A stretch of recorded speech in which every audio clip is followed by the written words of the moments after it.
Muito boa tarde, paz e alegria, uma satisfação retornar a esta casa de João Ramalho, essa casa de Batuíra, poder aqui rever amigos queridos e refletir com vocês sobre a vida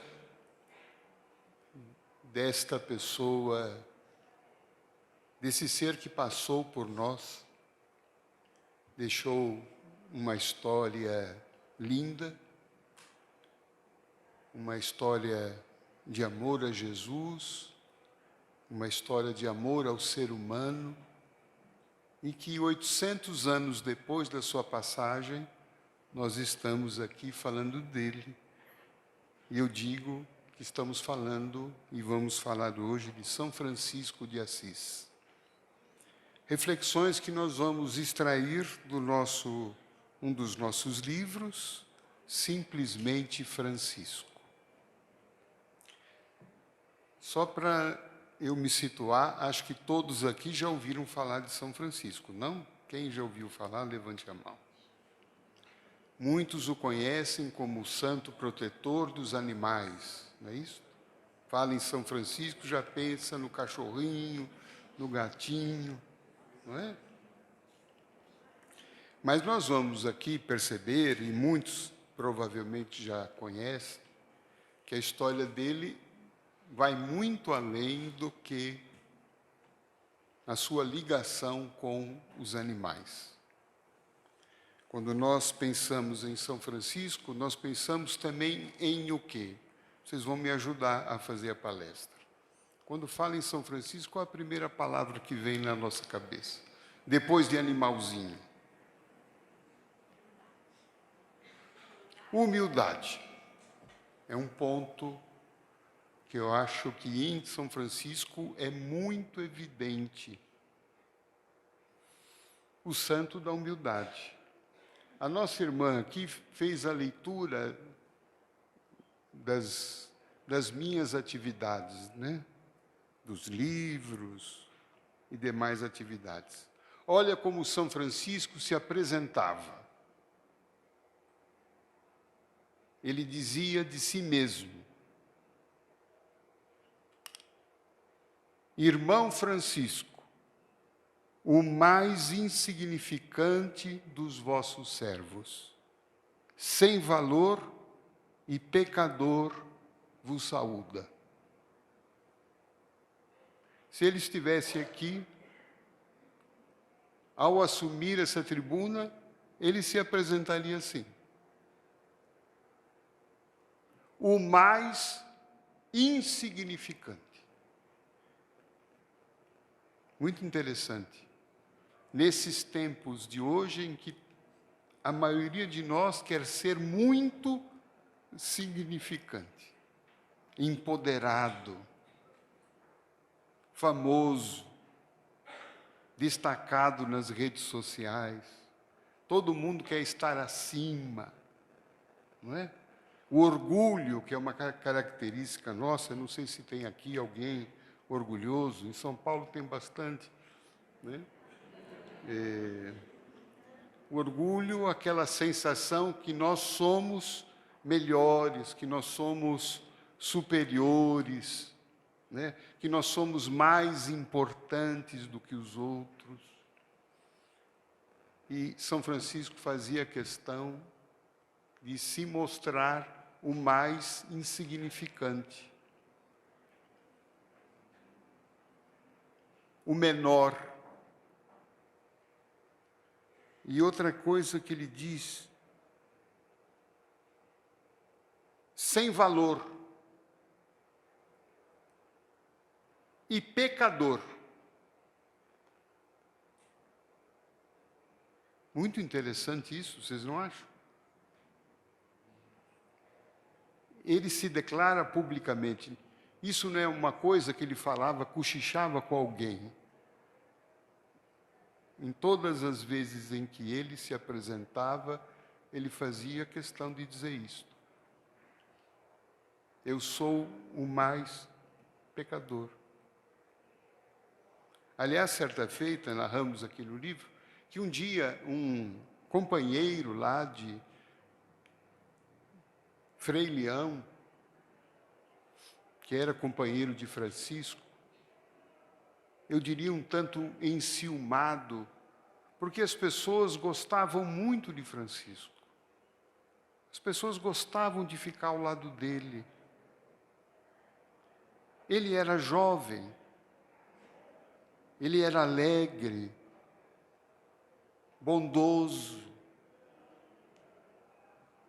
não tinha empáfia, soberba.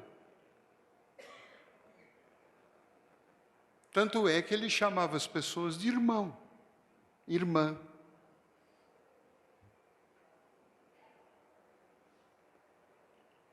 E esse Frei Leão perguntou a ele: irmão Francisco, por que é que todo mundo vai atrás de você? Entre parênteses, ele quis dizer: por que é que as pessoas não me procuram e procuram você? Porque você não é uma pessoa inteligente. Você não é bonito.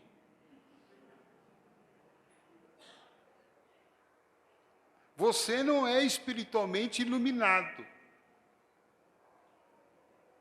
Mas por que que as pessoas gostam de você?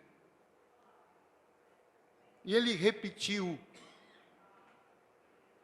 as respostas na sua saudação. Ele disse: Frei Leão, é exatamente por isso que as pessoas me procuram. Porque Deus vê em mim um pecador, o mais insignificante das pessoas, o mais feio dos servos de Deus. Então Deus tem piedade de mim e me dá esse dom no qual as pessoas encontram em mim alguma coisa boa, que eu não tenho, mas que Deus me dá.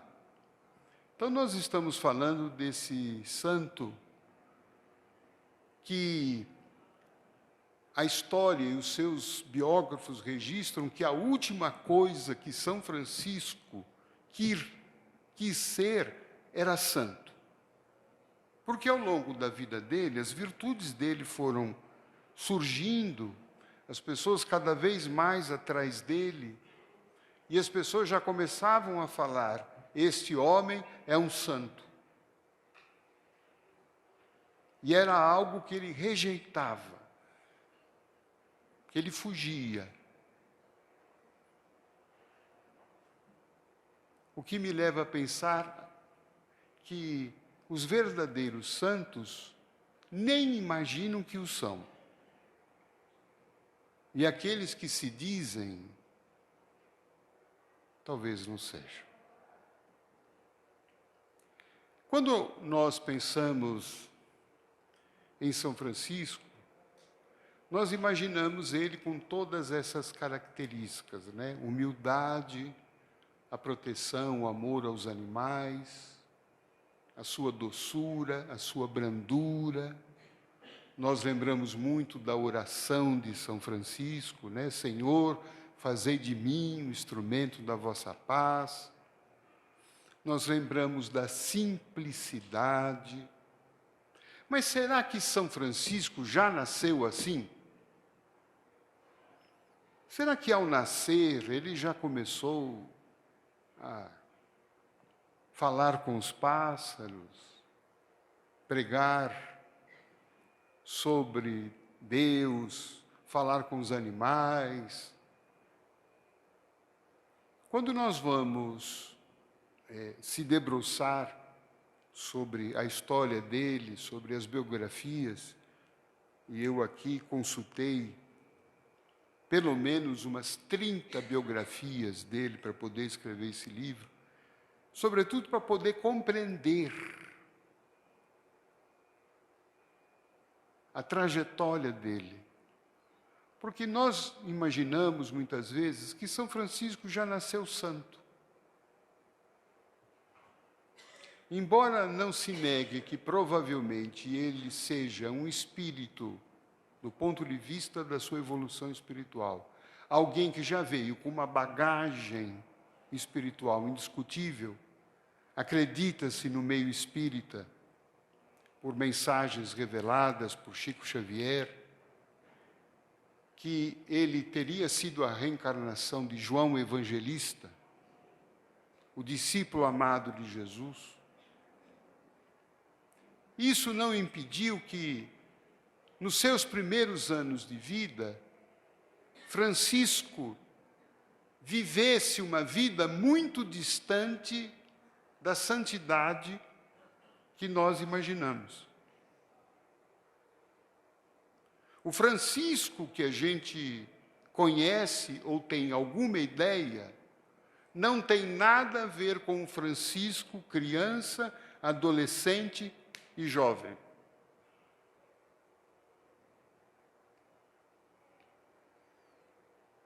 Esta santidade dele, essas virtudes, foram aparecer, foram surgir, foram emergir, foram construídas ao longo da sua vida. O que para nós é um grande estímulo. Porque nós estamos no mesmo processo de construção da nossa evolução espiritual. Temos imperfeições, temos dificuldades. Eu não sei se vocês têm aqui, têm imperfeições. Quem tem imperfeições, levante a mão, vamos ver. Graças a Deus, temos todos.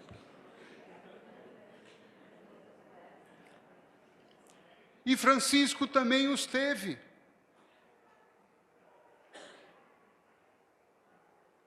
Francisco nasce numa família burguesa.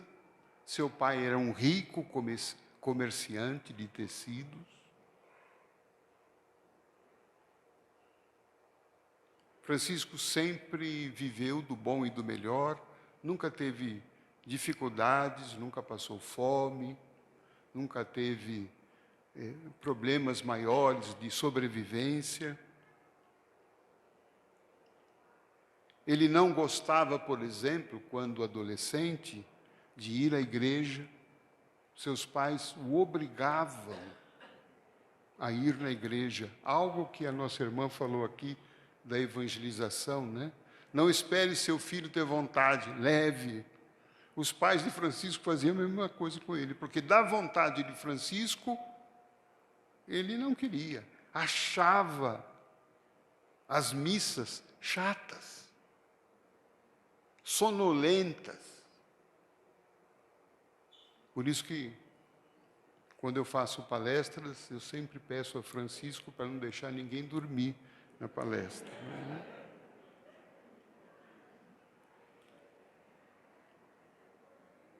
E ele tinha uma alma voltada para as artes, para a música. Ele gostava muito de festas, promovia festas. E se ele estivesse vivendo nos tempos de hoje, ele seria chamado de um jovem baladeiro. Adorava estar reunido com os amigos para comer, beber, declamar poesias, cantar. Andava pelas noites das ruas da cidade de Assis, na Itália, fazendo farra, cantorias, muitas vezes se embriagando e chegando em casa altas horas da noite. Muitas vezes a gente se impressiona. Puxa, São Francisco era esse jovem. Era. Consta isso das suas biografias, inclusive da primeira biografia que foi escrita por um dos seus companheiros. Gostava de se vestir de forma exótica. Ele ia na loja do pai, pegava os tecidos mais caros, mais finos, e mandava fazer roupas extravagantes. Parecia que estava sempre vestido para ir na Fashion Week. Ele adorava. E foi assim, basicamente, a sua vida, até por volta dos seus 16 a 18 anos. Não gostava muito de trabalhar. Quando trabalhava na loja do pai, mas parecia que dava mais prejuízo do que lucro. As festas que ele promovia, ele bancava as festas. É claro, com o dinheiro do pai.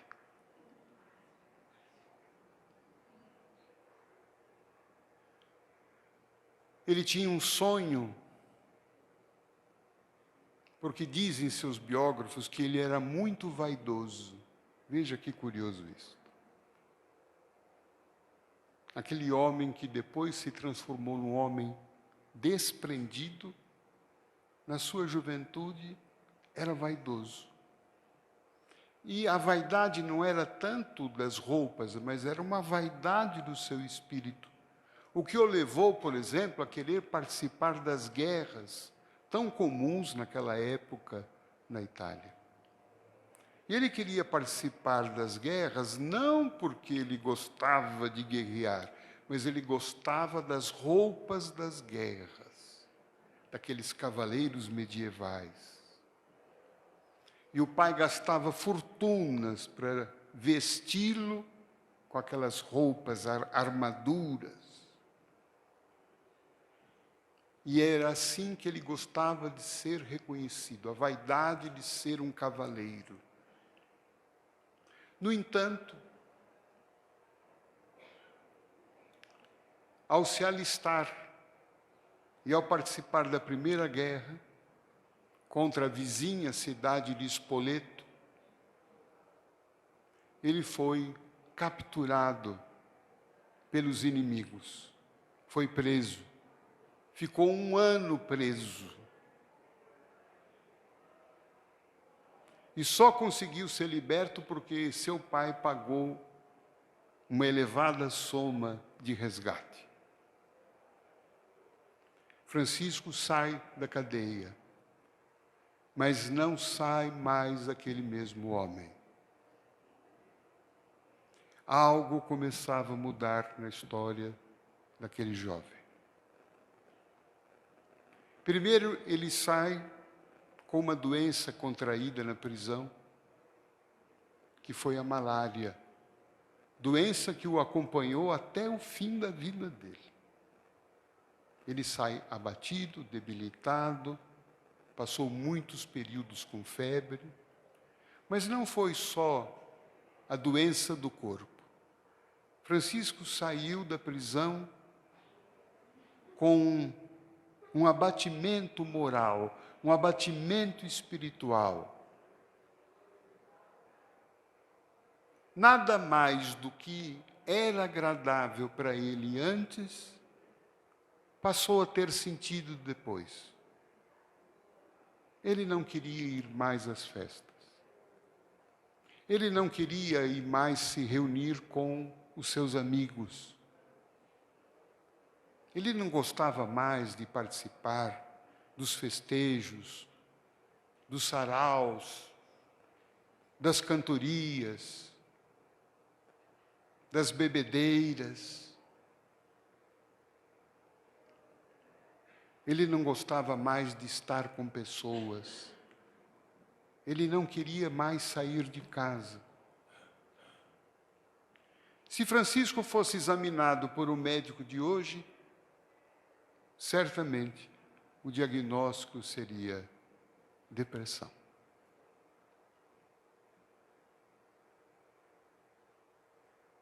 E foi assim que esse jovem entrou numa crise espiritual. Que preocupou muito seus pais, sobretudo sua mãe. E o que fazer? Francisco não encontrava mais um sentido para a sua vida. Para que eu existo? Qual o sentido da minha vida? E foi assim que esse jovem, aos poucos, afastando-se do mundo que ele vivia, começou a isolar-se de todos, saía às vezes de casa para andar sozinho, nos arredores da cidade, penetrava igrejas abandonadas, onde ele passava dias e dias, horas e horas, penetrava cavernas, onde ali ele ficava escondido, em silêncio profundo, mas sempre perguntando a Deus: por que eu vivo? Para que eu vivo? Para que eu existo? Acredita-se que ele tenha ficado nesse estado em torno de 2 a 3 anos.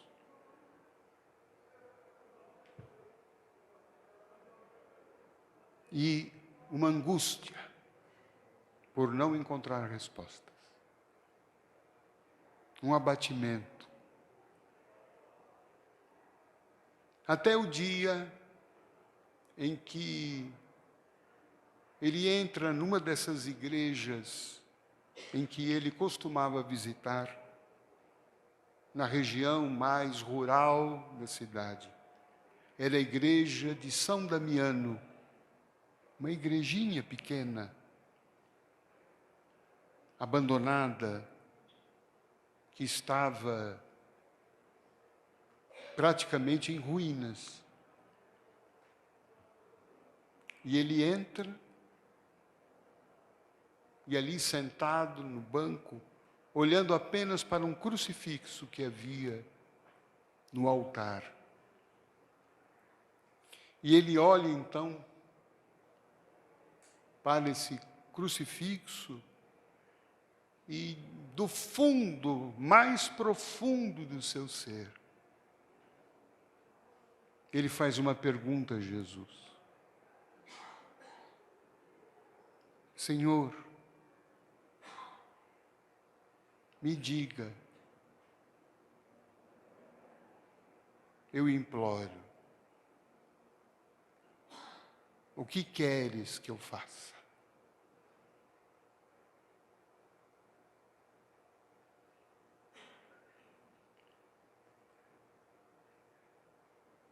Eu me impressiono com essa pergunta, porque ele não pede a Jesus para voltar a ter a vida que ele tinha. Ele não pede a Jesus: Jesus, por favor, eu quero voltar para a minha farra. Eu quero voltar para a minha vida fútil que eu tinha. E essa é uma expressão que os seus biógrafos diziam que até a sua juventude, Francisco tinha uma vida fútil.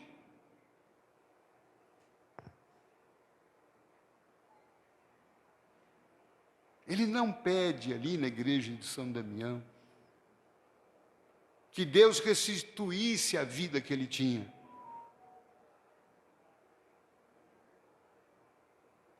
Mas ele pede uma vida nova. Uma vida nova que ele não sabe qual é e como ela será. Mas que ele se curva, que ele se dobra, que ele aceita aquilo que Deus quer para ele. Isso talvez, na minha percepção, talvez seja uma das perguntas mais importantes para a nossa vida.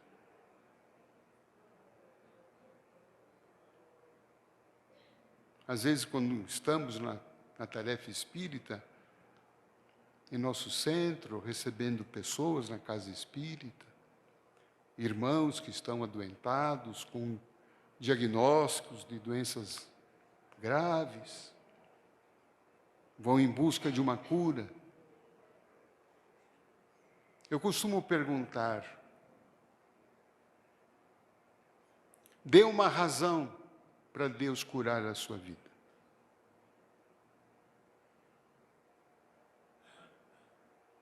Se o senhor fosse curado hoje, como seria a sua vida daqui para frente? A maioria diz, não, igual. Eu quero voltar à vida que eu tinha. Eu quero fazer as coisas que eu fazia antes.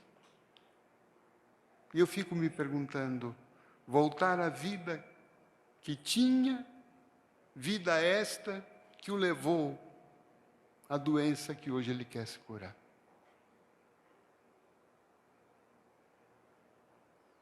Vocês acham que Deus se sentiria assim, estimulado a curar? Eu não tenho procuração de Deus para saber. Mas, se a doença é um chamado de que a pessoa entrou num processo de desequilíbrio, e aqui eu vou ampliar não só a doença, mas qualquer outro tipo de grande problema. Se é um chamado da vida para que algo precisa ser transformado em nós, e a gente não entendeu isto, e quer o benefício espiritual, sem que estejamos dispostos a mudar algo, qual é a chance de a gente receber essa ajuda? E mesmo que receba, vamos voltar a ficar doente. Quem leu o livro Nosso Lar? Quem leu aqui, levante a mão. Muito bem, vocês vão lembrar, André Luiz desencarnou por conta de um câncer, não é isto? E quando ele chega lá no mundo espiritual, como é que estava a doença do câncer? Vocês lembram? Quando ele chega lá no mundo espiritual, ele vai para onde? Ele vai para um parque de diversão? Vai assistir um show de rock lá em Nosso Lar? Não, ele vai para onde? Para o hospital. Depois que passou lá no umbral, né? Ninguém aqui vai passar, né? Nós já estamos, né? Ele é levado para um hospital, examinado por um médico, porque ele tem dores, ele continua tendo dores. As dores que ele tinha no corpo, ele está tendo lá. Ele está com uma ferida aberta. Uai! Então a doença não ficou no corpo. Por que é que deixando o corpo ele continua doente lá? Porque a doença está na alma. Então, se ele conseguisse a cura aqui do câncer no corpo, sem curar o espírito, o câncer ia sair do intestino e ia para outro lugar. Concordam? Estão acompanhando o raciocínio? Mas Francisco tem essa percepção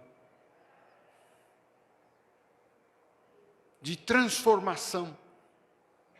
Falou, olha, esta vida que eu levei até agora me deixou um vazio. Porque ele estava preocupado apenas com as coisas da matéria.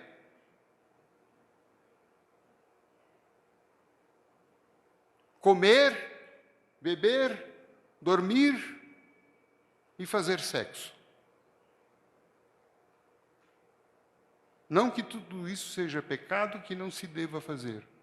Mas quando tudo isso é o tema central da minha vida, alguma coisa está errada.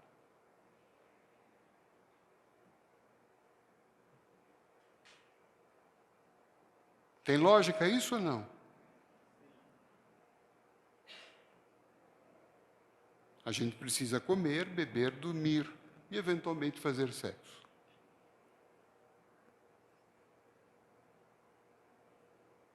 Mas quando a vida se limita a isto, nós estamos nos ocupando apenas do corpo.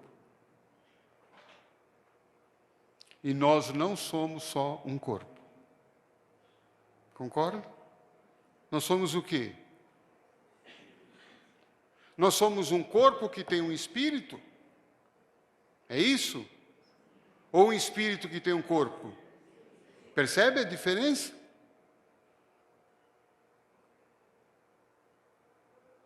O que é um corpo sem espírito? O que é um corpo sem espírito? Vá lá no necrotério e você vai ver. É um cadáver. O que é que dá vida ao corpo? É o espírito, é a alma. E o espírito se alimenta do quê?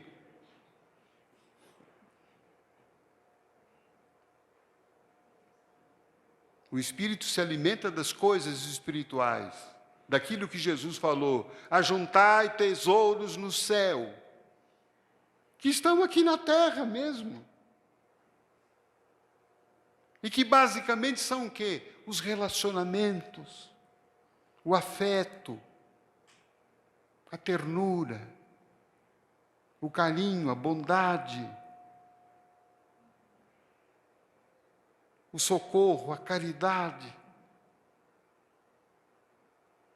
a amizade,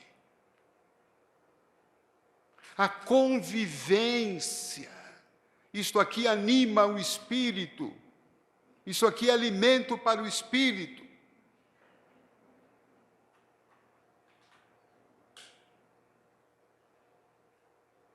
Por isso que querer frequentar centro só online não dá certo. Tem que estar aqui com gente. Tem que olhar aqui olho no olho.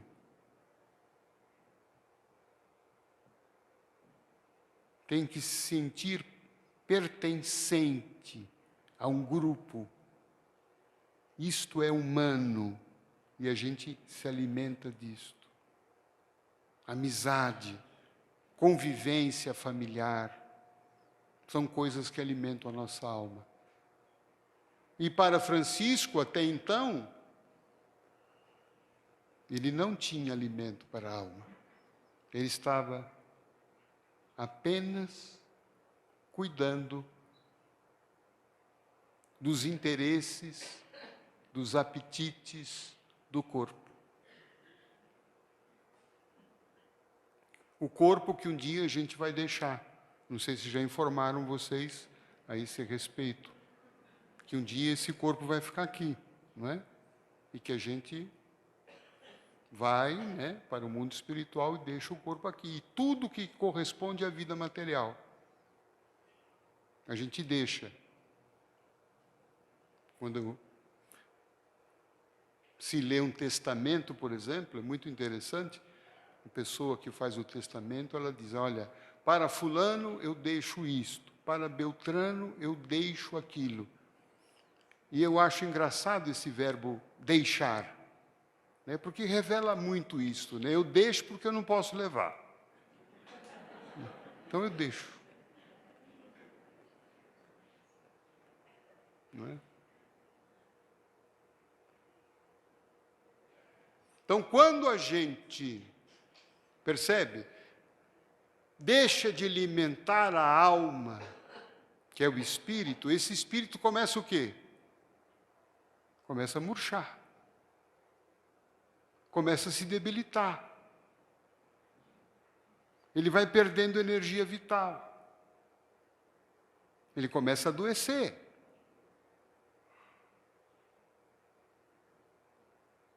Pode deprimir e tantas outras doenças, de acordo com a vulnerabilidade que cada um tem. Tanto é que isso pode levar a pessoa, inclusive, a um enfraquecimento tal, a pessoa não quer mais sair da cama, não quer se alimentar, não tem mais ânimo, não tem mais força, e acaba o quê? Desencarnando antes do tempo. Ah, mas a gente desencarna antes do tempo? O que vocês acham? Ou não? Podemos desencarnar. Na obra de André Luiz, os espíritos superiores afirmam, que há aqueles, é uma expressão forte, me perdoem, mas é bom que a gente ouça enquanto a gente está aqui, do que depois que desencarnar, como André Luiz ouviu, quando examinado por um médico lá, o médico falou assim: lamentável que você veio aqui pelo suicídio. E ele falou: não, eu não me matei. Algum equívoco, algum engano. Aí eles explicaram: não, é uma outra espécie de suicídio, que é o suicídio indireto. Ou seja, quando você, de alguma forma, se preocupando exclusivamente com o que é da matéria e não alimentando o seu espírito das coisas que dão vigor a ele, ou muitas vezes até nos envenenando, porque se o amor alimenta o espírito, o ódio nos rebaixa, a mágoa, o ressentimento, a vingança, a maledicência, a culpa, a soberba, o egoísmo, o orgulho. Paro por aqui ou prossigo? Tá bom, né? Tudo isso que nos adoece, nos debilita, e a gente pode chegar do outro lado da vida antes da hora. Uma vez eu estava no velório, e era de um conhecido meu. E um amigo do meu lado falou assim: pois é, chegou a hora dele, né? E eu, a princípio, concordei, né? Mas é verdade, chegou. E eu vi um mentor do lado ali do lado do finado, e o mentor fez assim, dizendo que não havia chegado a hora. E eu me explico. Ele falou assim: ele tinha mais 15 anos de vida. Vai chegar lá antes da hora.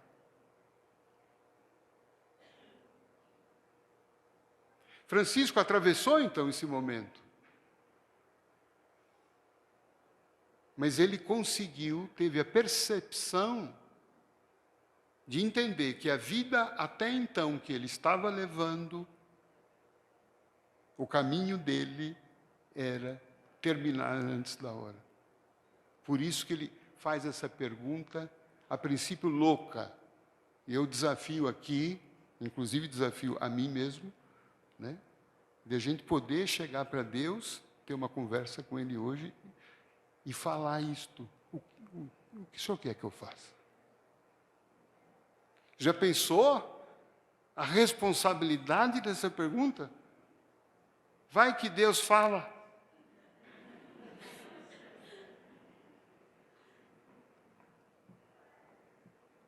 Como falou a Francisco. Quem assistiu algum filme ou quem já leu alguma coisa da vida dele, vai lembrar que naquele momento na igreja de São Damião,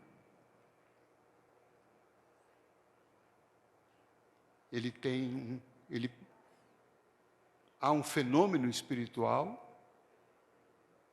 em que Francisco ouve a voz de Jesus quando ele olha para o crucifixo, e o crucifixo se movimenta na boca. É um fenômeno de voz direta. O alto falou com ele, e Jesus falou com ele, e responde: Francisco, vocês lembram qual foi a resposta?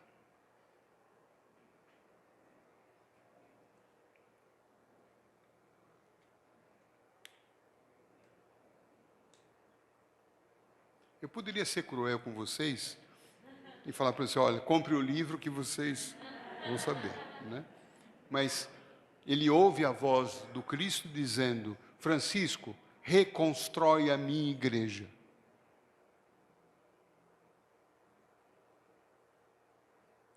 Ele entra num êxtase, claro que envolvido por aquele clima espiritual, que segundo cremos, segundo informações na literatura mediúnica, foi o próprio Jesus.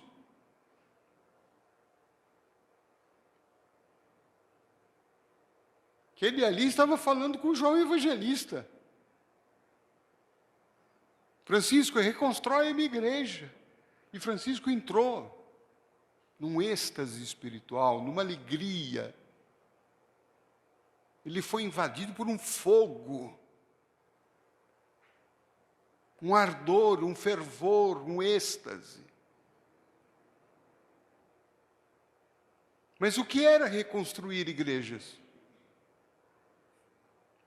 A primeira leitura que Francisco faz dessa proposta foi, ele olhou para as paredes da igreja, ele olhou para o teto, falou, isso aqui está caindo. Então a minha missão é o quê?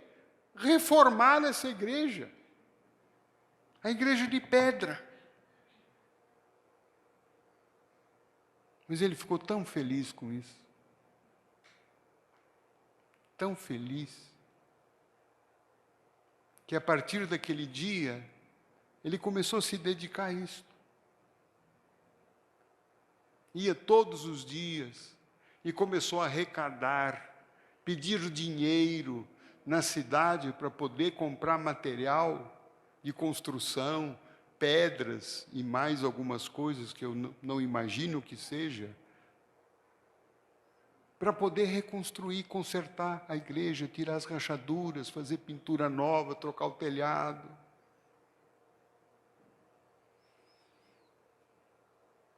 Mas ele estava absolutamente feliz com isso. Para desespero dos pais. Sobretudo do pai. Porque Francisco já não queria mais trabalhar. Passava dias e dias dentro de uma igreja, fadada a desabar.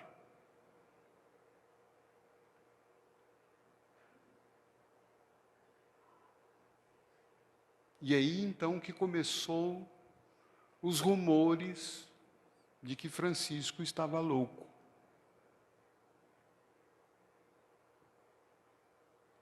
O filho de Pedro Bernardoni, que era o nome do pai, está louco. E o próprio pai começou a acreditar nisso. Mas a alegria de Francisco era contagiante. E muitos outros jovens que eram amigos dele começaram a se aproximar. Começaram a ajudar ele a consertar a igreja. E as pessoas foram chegando, sobretudo os jovens. E aquela tristeza de Francisco havia desaparecido. Ele acordava feliz. Ele se sentia feliz, trepando nas paredes da igreja. Mas como faltavam recursos financeiros, ele foi lá na loja do pai, pegou os melhores tecidos, sem consentimento do velho, e foi vender na cidade. E com dinheiro foi comprar material de construção para a igreja. Pisou na bola, porque o pai ficou possesso. Quando ele descobriu que que os tecidos mais caros, que ele comprava na França. O pai tinha uma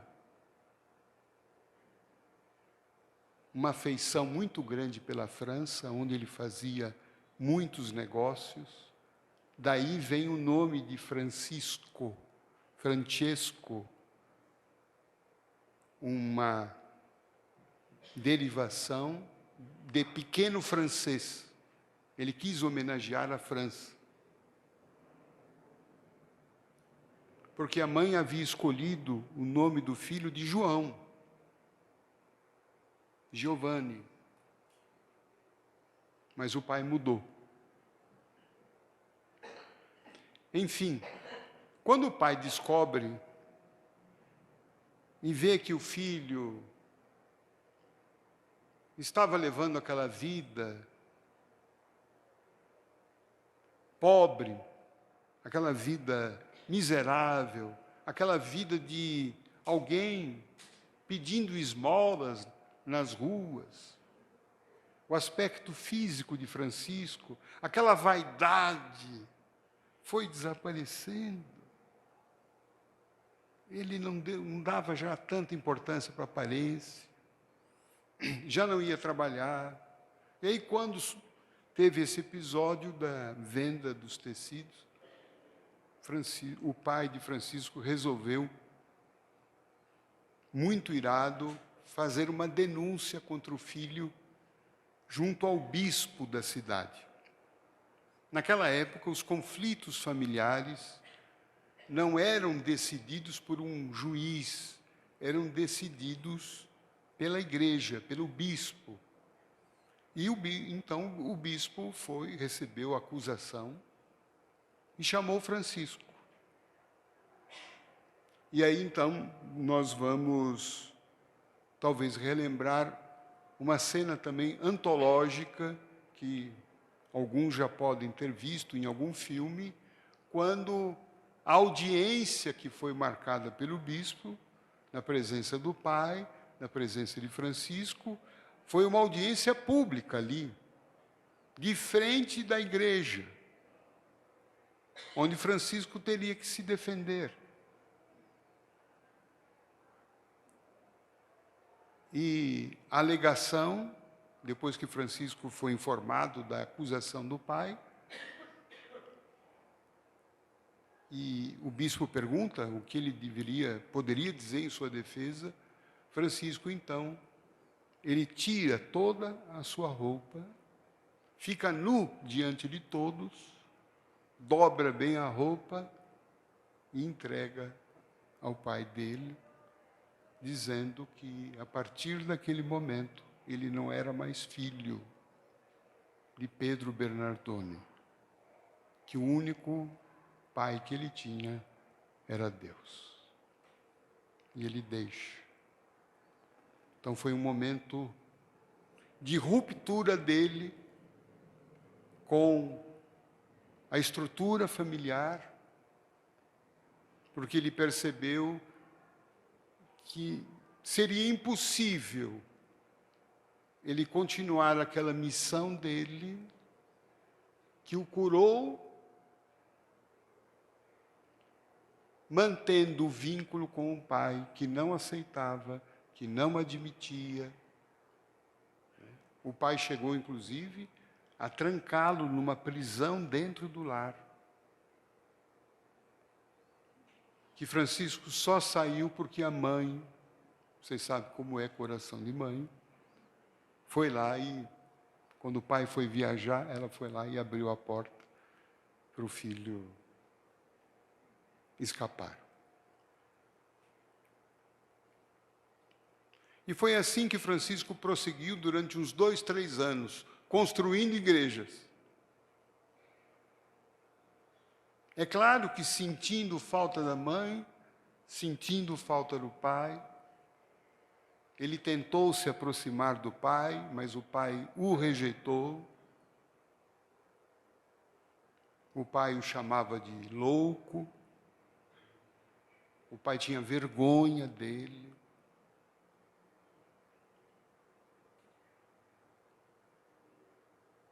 E nesse trajeto, um outro acontecimento vai consolidando esse Francisco que o mundo, 800 anos depois, hoje nós o conhecemos.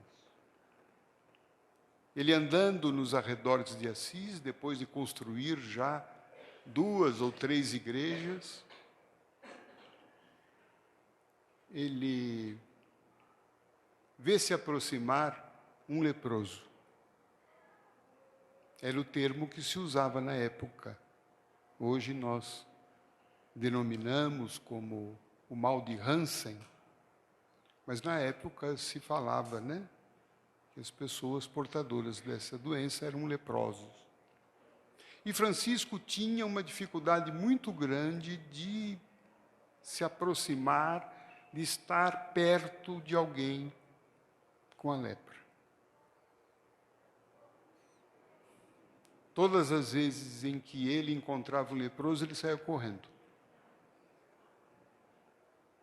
E naquele dia, estava montado num cavalo, e ele percebe que na estrada se aproximava um leproso. Ele parou, sentiu aquele ímpeto de sair correndo. O leproso se aproximou bem perto dele, parou e estendeu as mãos. E disse: uma esmola, pelo amor de Deus.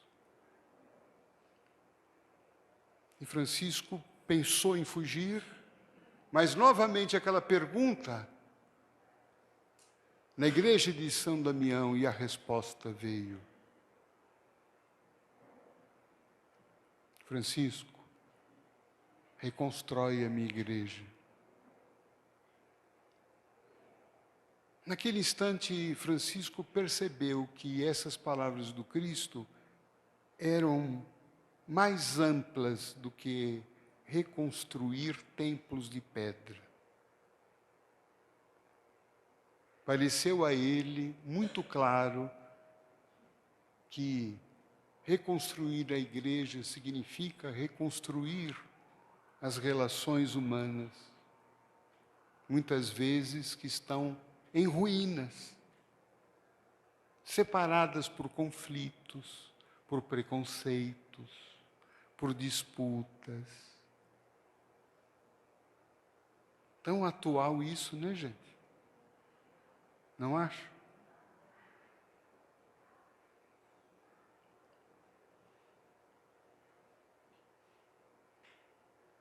Os leprosos eram vítimas de um isolamento social.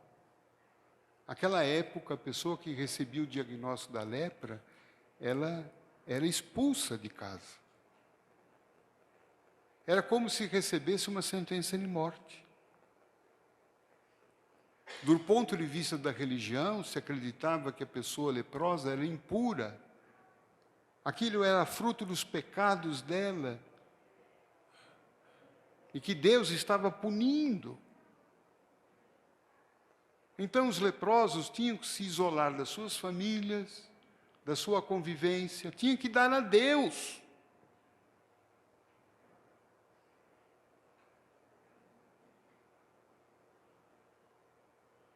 Então estava ali Francisco diante de uma relação humana em ruínas.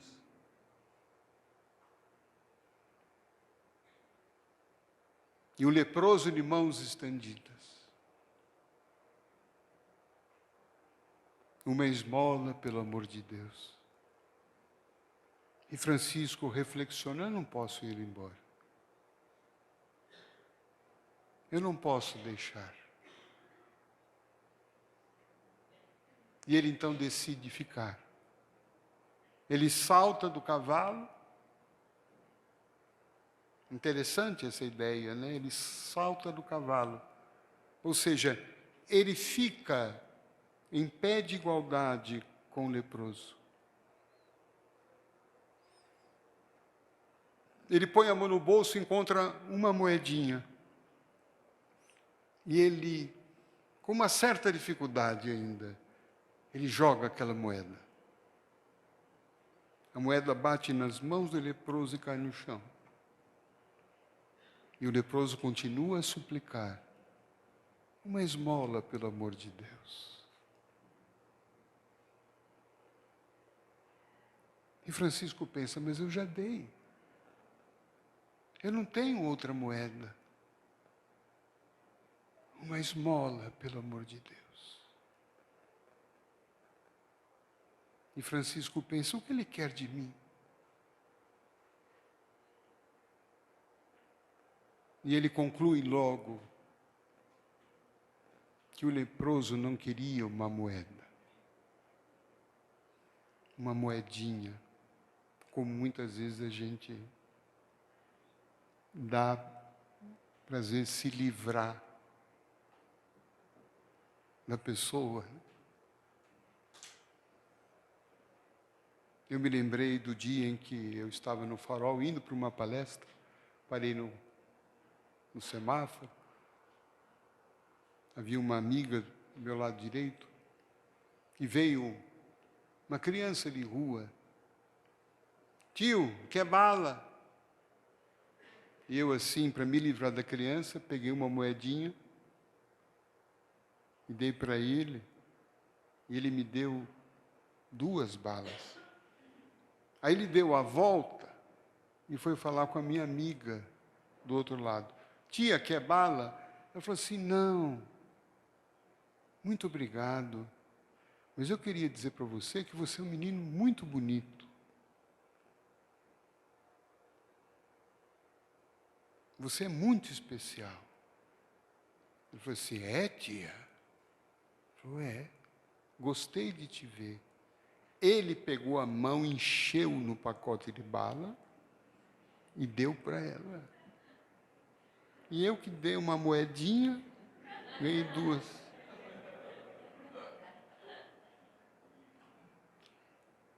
Ela deu o que eu não dei, que é um olhar. Porque eu não olhei, eu dei moedinha assim, né? Ela olhou nos olhos, ela enxergou. Hoje a gente vive uma sociedade de pessoas invisíveis, né? A gente não nota muitas vezes as pessoas. Não nota pessoas que não são aparentemente importantes, né? Lembro da história de um professor na faculdade de medicina, a última prova no 5º ano. O professor pergunta aos alunos: hoje eu vou fazer apenas uma pergunta a vocês. Eu quero que vocês me digam qual é o nome da faxineira que limpou essa sala durante os 5 anos. Ninguém sabia.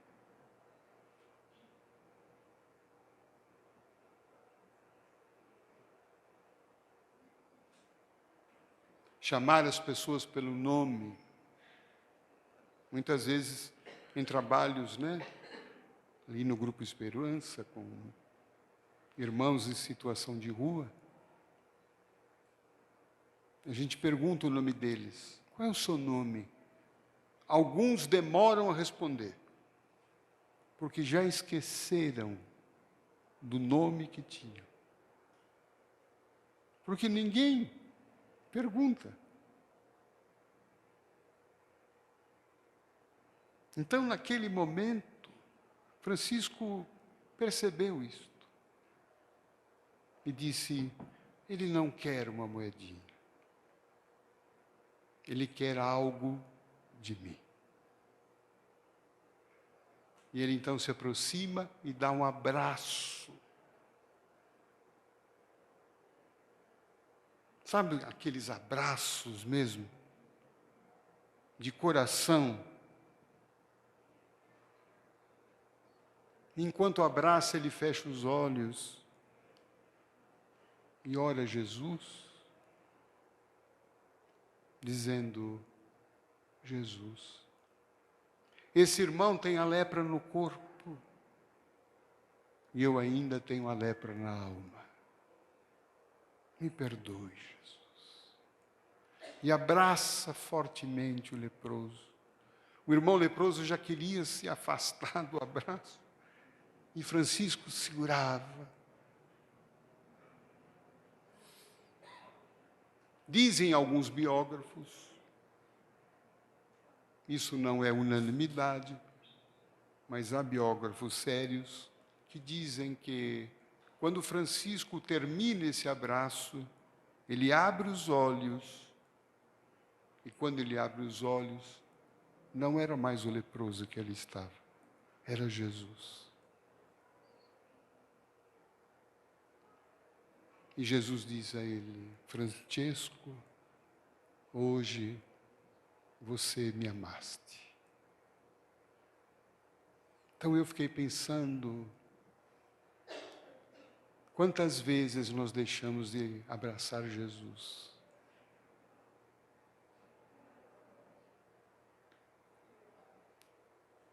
Com Ele que passou e passa tantas vezes em nossa vida, em nossos lares. Vamos voltar para casa com essa ideia de que Jesus pode estar ali, em algum dos nossos familiares, sobretudo naqueles mais difíceis.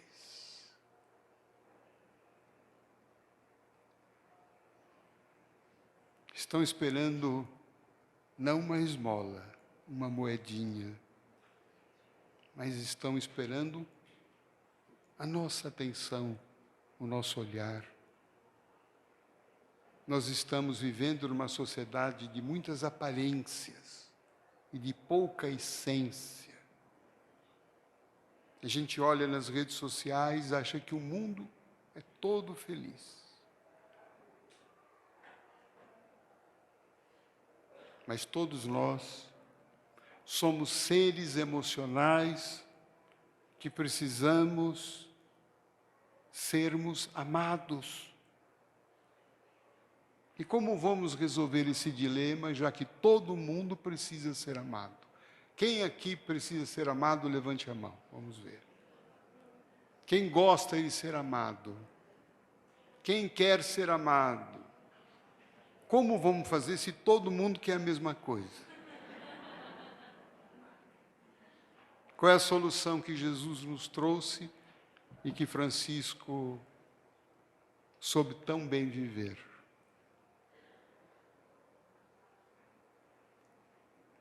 Seja você aquele que ama. Seja você aquele que doa. Seja você aquele que perdoa.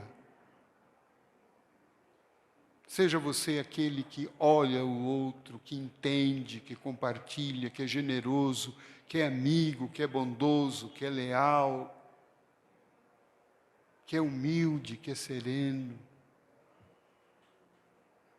E foi assim que Francisco acabou vivendo a vida dele. E cada vez mais gente chegando, mais pessoas se aproximando.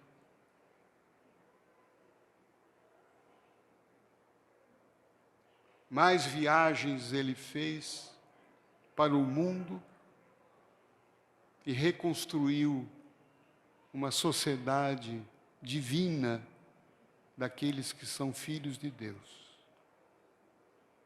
Francisco faleceu por volta dos 44 anos. Quem está aqui que tem mais de 44, levante a mão.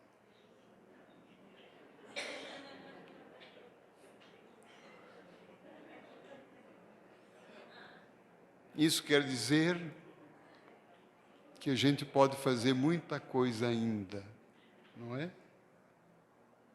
Sobretudo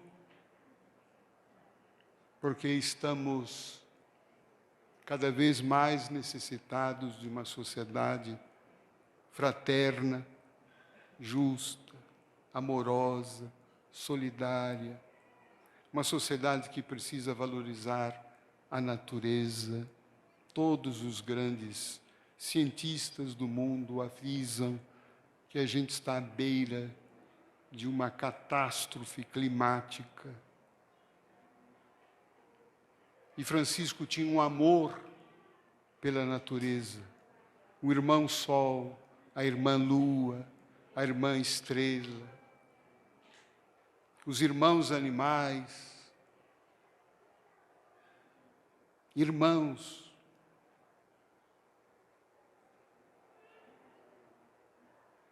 Tenho para mim que Jesus deve ter se aproximado de Francisco e diz: Francisco, hoje em dia eu estou vendo a terra.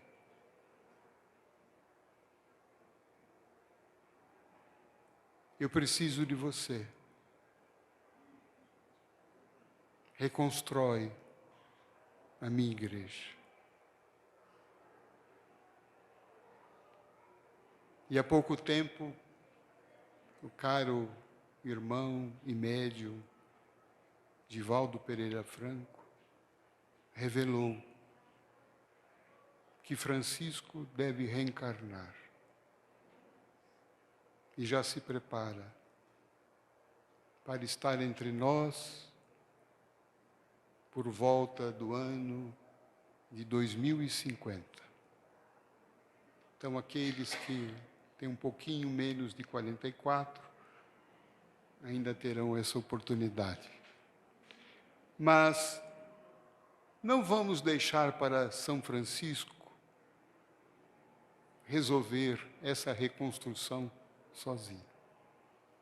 Que quando ele vier, ele possa encontrar no coração de cada um de nós um homem mais generoso, mais fraterno, mais amigo, mais bondoso. Eu encerro essas palavras trazendo a vocês uma bênção costumeira que Francisco dava às pessoas que ele encontrava.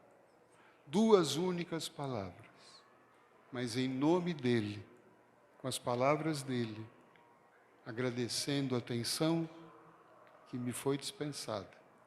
Eu desejo a todos paz e bem. Muito obrigado.